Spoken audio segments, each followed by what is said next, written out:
Seule contre la justice de son pays, elle se bat pour qu'on retrouve les assassins de sa fille. La bourse, un casino où on gagne à tous les coups, depuis 10 ans, les actions ont le vent en poupe. Madame, Monsieur, bonsoir. L'histoire de cette mère courage grecque a ému toute l'Europe. Tous les journaux du continent ont raconté comment Hélène Fotiadou est allée jusqu'à se prostituer pour démasquer les assassins de sa fille. Au départ, un banal fait divers, la découverte du corps d'une jeune fille morte d'overdose. Mais la mère, Hélénie, est convaincue que sa fille, Eva, a été assassinée. Elle est prête à tout, même au pire, pour le prouver. Pourtant, vous allez voir que dans la chaleur étouffante de Salonique, les certitudes les plus bétonnées se transforment en doutes et en questions. Pourtant présent, Jean-Paul Mudry et Catherine Phocas ont plongé dans ce marais et dans cette tragédie très moderne.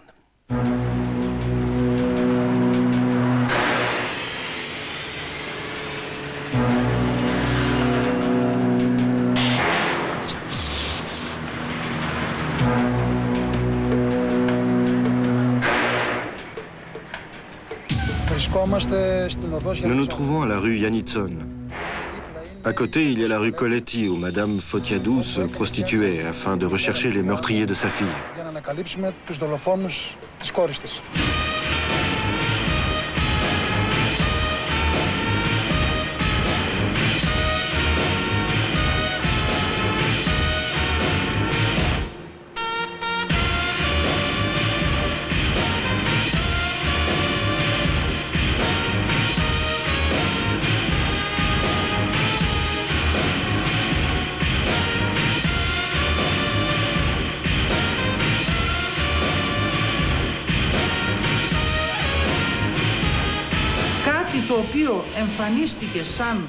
Ce qui, à première vue, n'était qu'une mort banale due à la drogue, se révélait en fait un meurtre. Celui qui l'a accompli était un mauvais metteur en scène qui n'a pas pris en compte l'âme d'une mère. C'est ça le fond de l'histoire. L'avenir le prouvera. Tout cela est une tromperie journalistique, une énorme esbrouffe. Il s'agit en réalité d'une affaire banale. Όλες οι άλλες περιπτώσεις.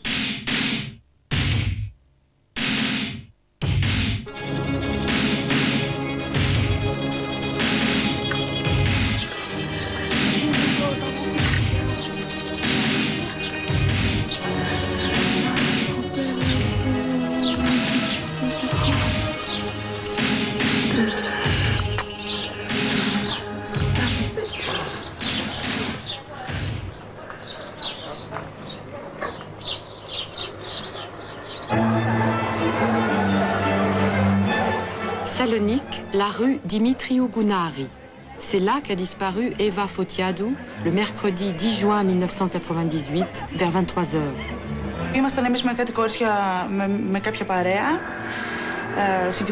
Nous étions avec une bande d'amis, des camarades de ma sœur et des amis à moi. Nous avons vu un homme qui nous a paru bizarre. Une bande voisine a crié « Et les enfants, voici Savas !» Il y avait une certaine anxiété dans leur voix, comme s'ils attendaient cet individu avec impatience. Nous avons regardé pour voir de qui il s'agissait. Il était plus âgé que nous. Il avait une physionomie très caractéristique, laid, avec des tatouages sur le visage, ce qui n'est pas habituel. Il nous a vraiment impressionnés.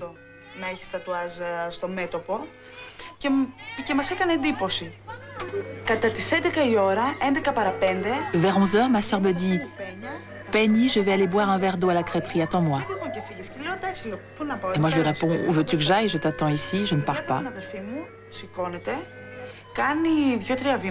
Je vois ma sœur, elle se lève, elle fait 2-3 pas. Je vois cet homme qui dit au revoir à ses amis. Il accélère l'allure. Il marche rapidement.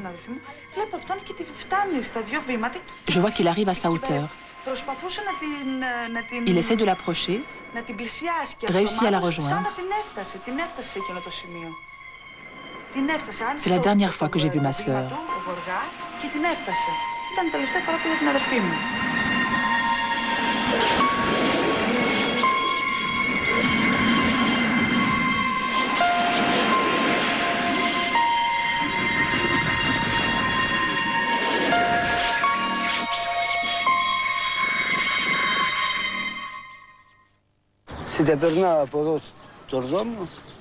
Je passais par cette rue et j'ai vu les chiens du quartier, ici, dans les herbes. Je me suis dit, ils cherchent quelque chose. Je n'ai pas donné d'importance, mais il y avait un chien là, sur le balcon. Je l'ai regardé et j'ai vu encore 3 autres chiens. Les herbes étaient hautes. Finalement, j'ai aperçu un corps. Fille ou garçon, je ne savais pas.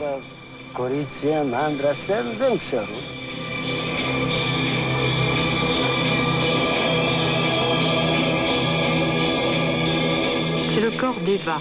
On l'a retrouvé ainsi le surlendemain de sa disparition, dans un quartier périphérique, une seringue fixée dans la manche. Sur place, nous avons rencontré, je ne me souviens pas exactement du nombre, des personnes de la sûreté locale qui fouillaient l'endroit. Nous étions 2. Donc, en tout, nous étions à peu près 7 personnes pour nous occuper de l'affaire. Nous avons fait une investigation minutieuse. Puis après avoir photographié le corps, nous sommes arrivés à la conclusion avec les policiers que le corps était exposé à un endroit visible pour qu'on puisse le remarquer de la rue. Donc nous avons conclu qu'il avait été transporté. Et d'après les écorchures qu'on voyait sur le corps, qu'il avait été traîné sur une surface rugueuse correspondant à celle du chantier d'à côté. Après avoir examiné le corps sans y trouver de sévices particuliers, nous nous sommes tournés vers l'analyse. Comme j'avais aussi 2-3 indices, 2-3 piqûres de seringue que j'avais vues sur le cadavre de cette femme, je me suis intéressé aux analyses. Nous avons attendu environ 20 jours pour que les examens de laboratoire soient complets. Et nous avons attribué cette mort à l'effet de substances narcotiques.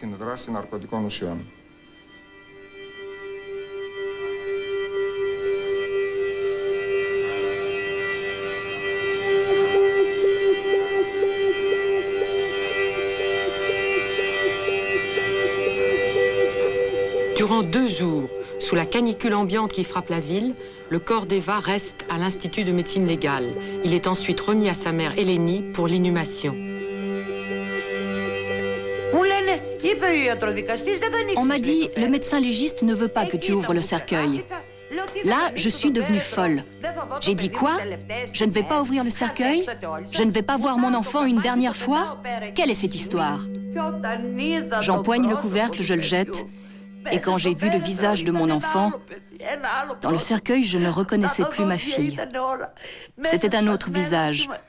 Ses dents étaient toutes cassées. J'ai soulevé ses petites lèvres et ses dents étaient ensanglantées. Un œil était tout noir. L'autre enfoncé. J'ai essayé de soulever la paupière, je n'y arrivais pas. Elle était collée.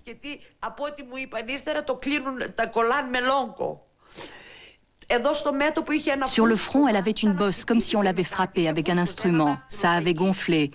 Au coin, elle avait un petit trou. Son nez était de travers. La mâchoire était comme ça. Comme si la mâchoire s'était cassée et était tombée. J'ai commencé à examiner ses petites mains. Sur sa tête, il manquait une touffe de cheveux. C'était aussi gonflé. J'examinais mon enfant et à cet instant, je me suis juré. Et j'ai dit, ma petite Eva, je trouverai celui qui t'a fait ça.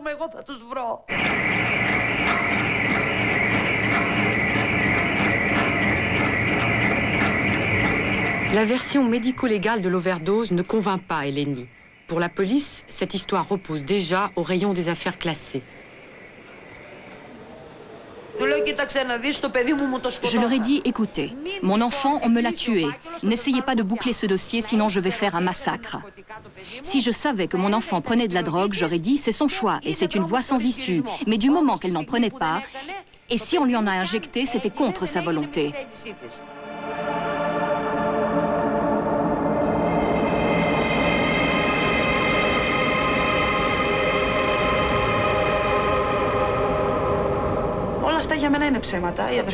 Tout ça pour moi, ce sont des mensonges. Ma sœur ne prenait pas de drogue, je suis catégorique. C'est un meurtre pur et simple, même si les médecins légistes et les policiers veulent l'attribuer à la drogue. Était-ce possible pour elle de faire la moindre petite chose sans que je m'en aperçoive? Je suis aussi catégorique sur ce point. Je suis sa sœur. 24 heures sur 24, elle était avec moi. Nous étions des sœurs, mais aussi des amies. Nous sortions ensemble, nous discutions ensemble, nous passions nos journées ensemble. Même à Waterland, où elle travaillait les après-midi, elle me prenait avec elle. Moi, j'allais nager, nous rentrions ensemble après son travail. Nous étions vraiment très liés. Si elle avait fait quelque chose de spécial, je l'aurais su, c'est certain.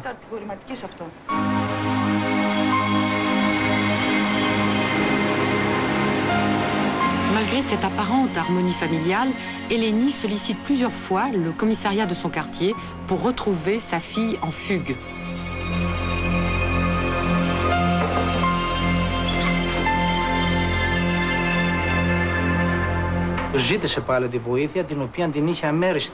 Chaque fois que Mme Fotiadou nous a demandé de l'aide, nous la lui avons donnée. Et jusque-là, nos efforts ont eu un résultat positif. L'enfant finissait toujours par retourner chez elle.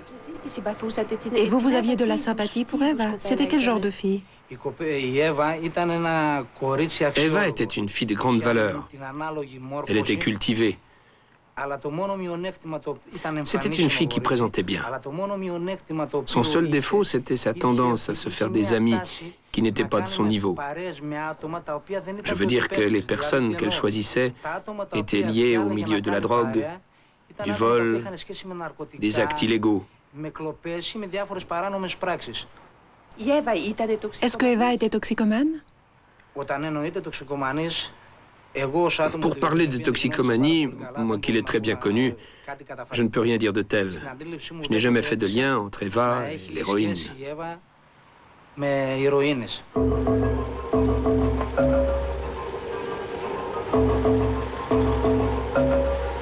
Dès la découverte du corps, le service de sûreté de la ville, dirigé par M. Dalamangidis, conduit l'enquête. Eva, la défunte, a été arrêtée à plusieurs reprises par nos services, en compagnie d'un homme d'origine musulmane. Je crois qu'ils avaient commis des vols. Ils ont été arrêtés ensemble et conduits au tribunal. Des pilules de substances narcotiques ont été trouvées en leur possession. Est-ce que vous avez demandé à des gens qui la connaissaient si elle se droguait ou pas? Il y a eu une vaste investigation. Il y a eu des témoignages. Tout cela est confidentiel et désormais du ressort des autorités judiciaires. Alors vous ne savez pas si elle se droguait ou pas? Je ne veux pas parler de ça. Je veux respecter sa mémoire. Moi, je ne dois rien dire. C'est au tribunal de se prononcer. Nous voyons chaque jour beaucoup de toxicomanes. Certains m'ont téléphoné personnellement et m'ont affirmé que cette jeune fille se droguait. Je n'ai pas parlé de ça jusqu'à aujourd'hui par respect de la personne décédée.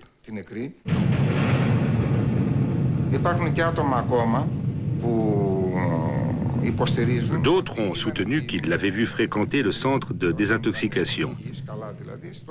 Mais nous, en tant que laboratoire, nous ne tirons pas de conclusion de ce genre d'informations. Nous nous basons sur des preuves issues du laboratoire.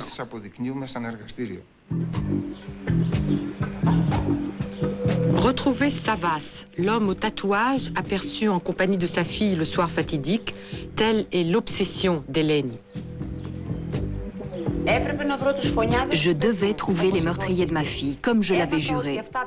J'ai appris que les gens de la drogue fréquentaient le parc de Sofia Vembo. Au début, en fait, j'avais l'intention de faire disparaître ce Savas, de le tuer. Mais je me suis vite rendu compte que je ne pouvais pas entrer dans ce parc et dans ce milieu. Alors, j'ai commencé à m'habiller comme eux, des jeans, des chemises, des boucles d'oreilles, de la même façon qu'eux. Petit à petit, je suis devenue amie avec certains. Je suis entrée progressivement dans le parc et j'ai commencé à me confondre avec eux. Je me présentais comme quelqu'un qui venait d'Athènes. J'étais une camée athénienne et j'ai gagné ainsi leur confiance.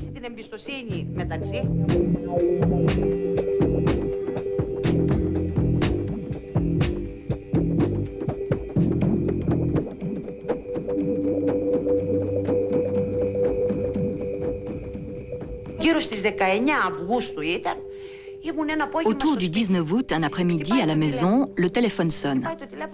On me demande, tu es la mère d'Eva? Je dis oui.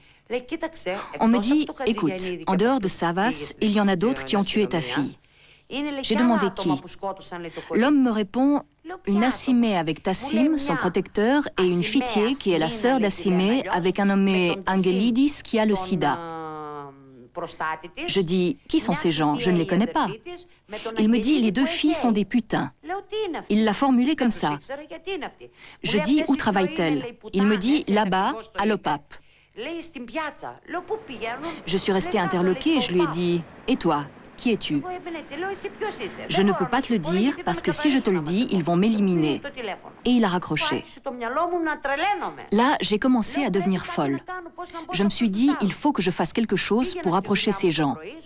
J'allais à mon travail le matin, je finissais à 14h, puis je m'habillais comme une camée et j'allais au parc de Sofia Vembo. J'avais toujours le magnétophone dans ma sacoche et j'enregistrais toutes les conversations, depuis le moment où j'entrais dans le parc jusqu'à ce que j'en sorte.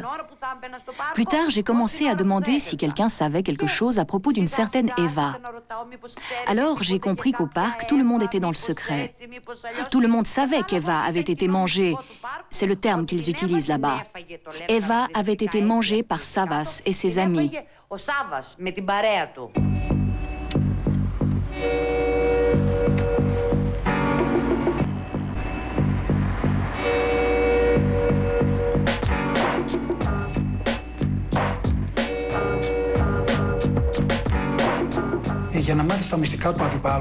Pour apprendre les secrets des ennemis, il faut entrer dans leur camp.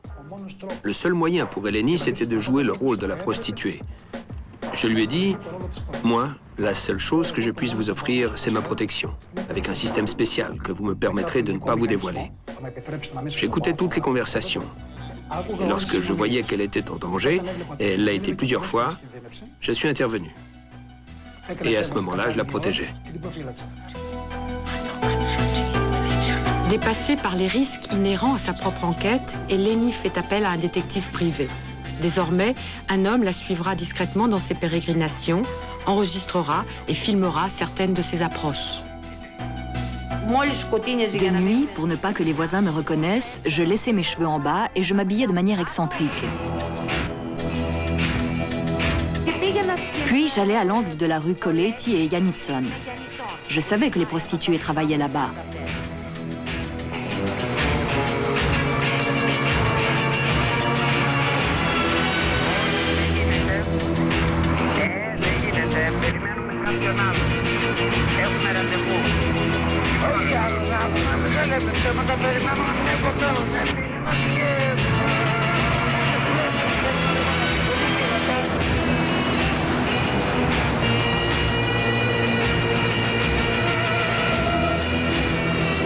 En dissimulant sa véritable identité, Eleni réussit à gagner la confiance de Fitié jusqu'à obtenir de la prostituée des confidences précises. Donne-moi des détails sur ce qui s'est passé. Pendant ce temps, le magnétophone tournait. Elle a tout dit, en détail.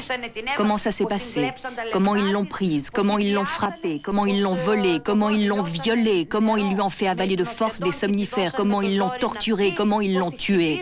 Tout, tout, du début à la fin. J'ai les cassettes de tout ce récit. Je lui ai demandé, tu viendrais témoigner? Elle m'a dit oui. Elle n'est pas venue. J'ai continué à la chercher pour tenter de la convaincre, mais elle avait disparu. Je ne l'ai pas retrouvée.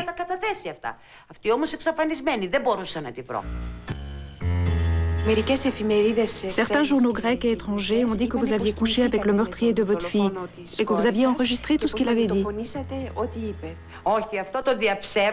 Non, ça, je le dément complètement. Rien de tel n'est sorti de ma bouche, ni de la bouche de quelqu'un d'autre. Monsieur Bakirtzis, le détective, dans une conversation avec un journaliste, a dit que je serais même capable d'aller avec le meurtrier pour apprendre ce que je voulais. Je dément cette information. Cette chose ne s'est jamais passée.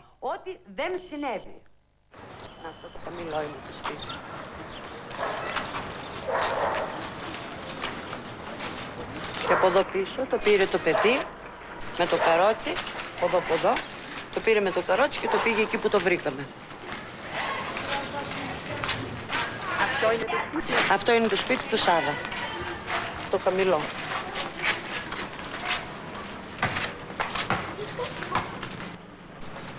Τρέμω αυτή τη στιγμή. Εδώ από πίσω από την πόρτα το έβγαλε το παιδί, το έβαλε στο καρότσι, το πήρε και το πήγε πίσω εκεί που το βρέθηκε.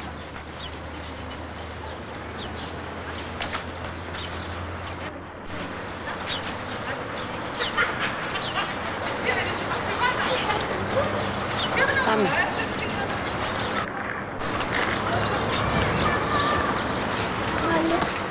Και όλοι, κανένας δεν άκουσε τίποτε, γιατί είναι ο φόβος και ο τρόμος της γειτονιάς. Και η αστυνομία 100 μέτρα πιο πέρα δεν μπορούσαν να πάρουν καταθέσεις από εδώ, πώς βρέθηκε εκείνο το παιδί εκεί. Τα σκυλιά είχαν ξεσηκώσει τον κόσμο εκείνο το βράδυ. Από την άλλη την πλευρά, ακριβώς διαγωνίως από αυτό το σπίτι που φέρνει τη Μαρκίζα. Και τα βλέπε όλα. Και τα βλέπε και τα άκουγε. Πάμε.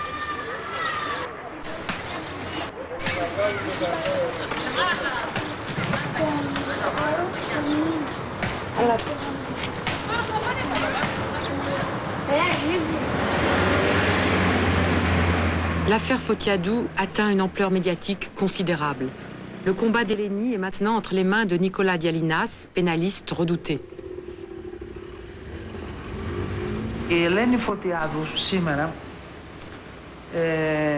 Aujourd'hui, Eleni Fotiadou est très aimée et respectée par les gens simples. Elle a réussi à faire ce que d'autres citoyens auraient souhaité, se battre contre l'ordre établi, démasquer de vrais meurtriers, mettre en lumière ce que beaucoup ont essayé de cacher.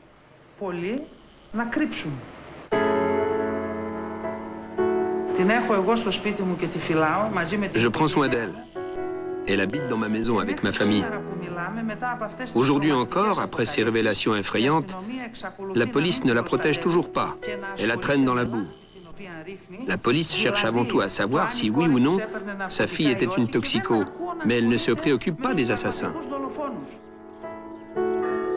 Fin 98, après de nombreux mois de sollicitations, la justice grecque ordonne enfin une nouvelle autopsie.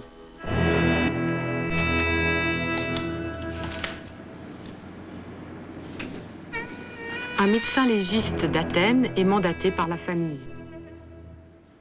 Ce qui nous a impressionnés, c'est que nous n'avons pas trouvé d'entrailles. Les entrailles, on les avait fait disparaître. Pourquoi les faire disparaître? Le cœur, pour fondre, il lui faut entre 1 an et demi et 2 ans. Tous les livres d'anatomie du monde le disent. Il n'y avait plus de cœur, plus de poumons, il n'y avait plus rien.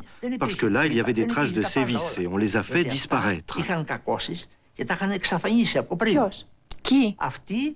Ceux qui ont commis le crime. Ceux qui avaient intérêt à le couvrir. Quand un corps est en état de décomposition avancée, les organes disparaissent rapidement. Et la durée pendant laquelle le corps a été enterré suffisait pour qu'on ne trouve plus ses entrailles. En 6 mois?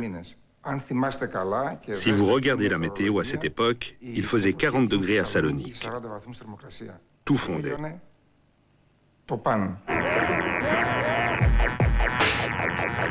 À défaut de preuves scientifiques, l'argumentation du légiste d'Athènes repose essentiellement sur des photos retenues longtemps par la police. Comment cet homme a fait pour ne pas voir ces 30 sévices que même le dernier cordonnier et le dernier pêcheur du coin est capable de discerner?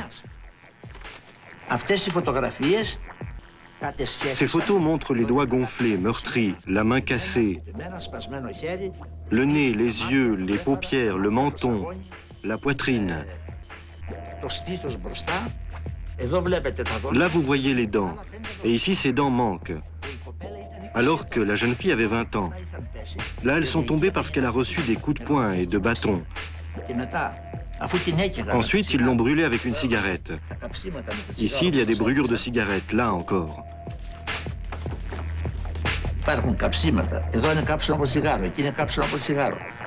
Ici, des traces de liens.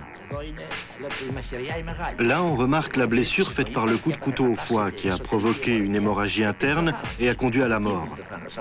C'est ça, le coup mortel. Elle a été violée au moins par 3 hommes, d'après le sperme.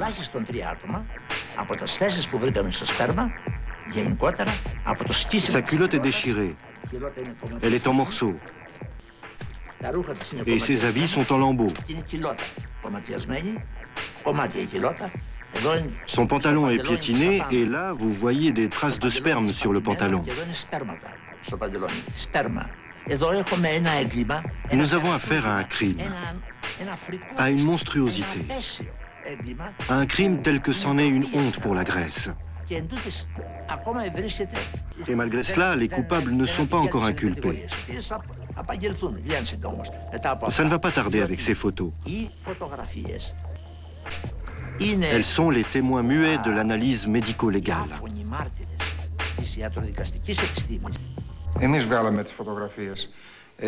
C'est nous qui avons pris ces photos. S'il y avait des sévices, nous les aurions décrits. Pourquoi prendre des photos sans décrire les sévices? Les médecins légistes d'Athènes disent pourtant que les sévices se voient facilement sur les photos. Comment expliquez-vous ces différences? Ο πραγματογνώμονας που ορίζει η οικογένεια, νομικά, έχει το δικαίωμα και τη δυνατότητα. L'expert mandaté par la famille a le droit juridiquement de soutenir la famille et d'écrire ce qu'il veut, mais il doit rester dans des normes scientifiques. De notre côté, lorsque nous sommes mandatés par une famille, nous essayons de rester objectifs scientifiquement. Jamais on ne trouvera un médecin légiste prêt à faire son rapport médical sur la base d'une photo. Scientifiquement, c'est impensable.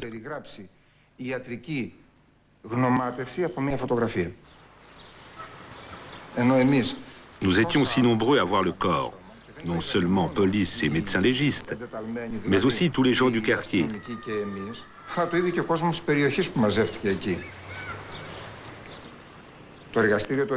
Ce jour-là, au laboratoire, nous étions 4 à travailler sur le corps, sans compter le service d'identification. À toutes ces personnes, aux étudiants, aurait-il été possible de dire « Ce que vous venez de voir aujourd'hui, vous ne l'avez pas vu » et le lendemain de cacher à la presse la moitié de ce que j'avais remarqué en affirmant autre chose? Si ça se passait ainsi, les étudiants ne reviendraient plus ici.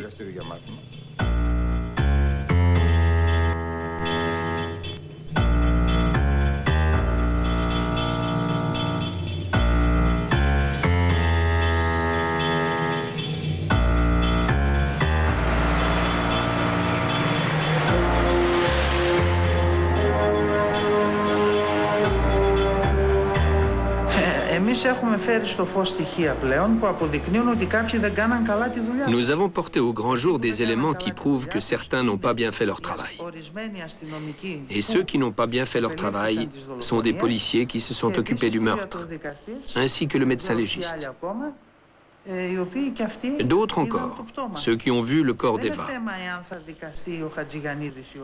Le problème n'est pas tant de savoir si Savas va être jugé ou pas. Le problème est que l'on veuille faire passer ce meurtre pour une mort par overdose. Et cela est faux. Vous dites qu'ils veulent couvrir le meurtrier?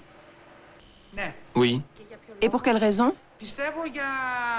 Pour protéger les intérêts financiers du ou des meurtriers, puisque pour nous, il y en a plusieurs.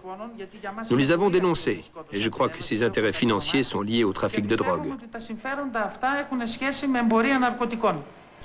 Pourquoi pensez-vous que la mère d'Eva a fait toute cette histoire? Pourquoi est-ce qu'elle a dit que vous étiez payé pour couvrir ce meurtre?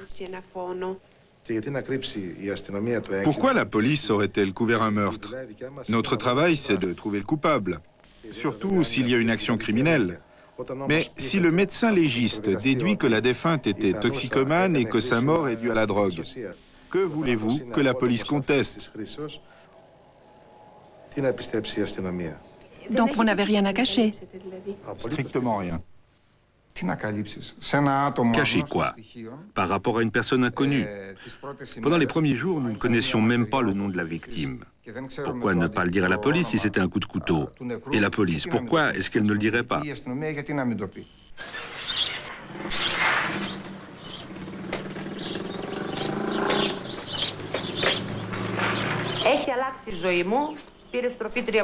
Ma vie a totalement changé. Depuis la mort d'Eva, je suis morte aussi. Mais je dois vivre, parce que j'ai un autre enfant que j'adore. Et j'ai le devoir de régler leur sort à ces gens. Pas seulement aux meurtriers, mais à ceux qui ont voulu couvrir ce crime, comme Psaroulis et Dalamagidis. Plus ils s'opposent à moi, plus je deviens furieuse. Et il faut qu'ils sachent une chose. Si la justice, et je crois en la justice grecque, ne fait pas son devoir, je vais prendre la justice dans mes propres mains. La vengeance est un plat qui se mange froid et qui est bien meilleur comme ça.